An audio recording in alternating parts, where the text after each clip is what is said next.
USA 9 Weather Impact is sponsored by Morgan & Morgan.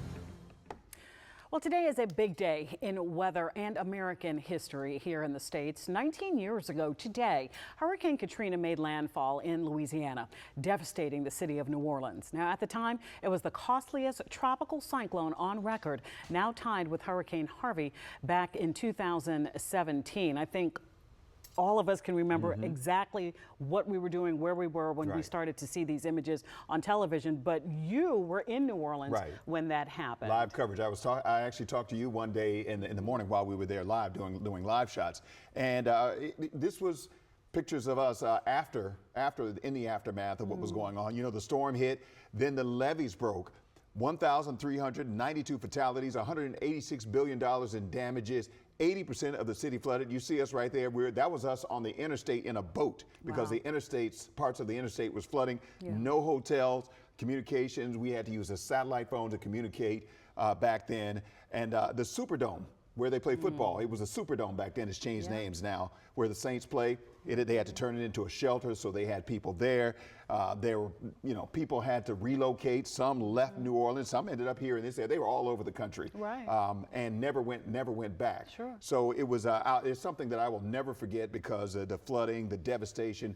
They were still recovering bodies. The they were human still toll finding, on it, right, exactly. Still finding people. We were going around as they were finding people. As we bring in Jonathan right now, because I know he has a connection to New Orleans as well, because you worked in New Orleans, and your wife was down there in the aftermath as well. Yeah, in fact, right. Wisdom, my wife and I actually met at our sister station shortly after Katrina. My wife went down to help out our chief meteorologist at our sister station, Channel 4 WWL, the CBS affiliate, down in New Orleans. He lost his entire home in the storm, and a lot of the meteorologists, they actually skipped town and didn't come back because they had nothing to come back to. So my wife got there just after the storm, and I was there in 2008 to 2012, and I mean, just total trigger finger with any wave that would come off of the African coast. Any potential cyclone, we were fully on it, doing extensive coverage. Just a different time, different type of forecasting going on in New Orleans when it came to tropical weather. Again, very serious situation there after 2005. And of course, 19 years ago today, we actually had Katrina make landfall right here in Buras Triumph, Louisiana. That was after a first landfall.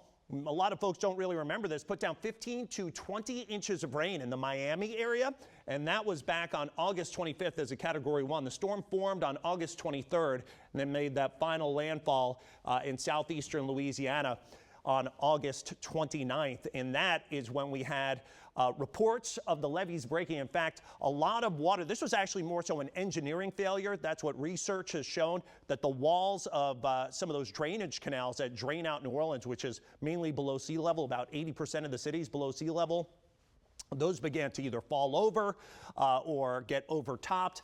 This was when the first calls came in of water moving into portions of the city. 6:30 a.m., actually just about 10 minutes from now, 19 years ago. Costliest U.S. hurricane in U.S. history at $200 billion. That's including the Mississippi coastline, including Florida. Mississippi coastline saw water up to 20 feet above ground level from storm surge, and of course the massive flooding of 80% or more of the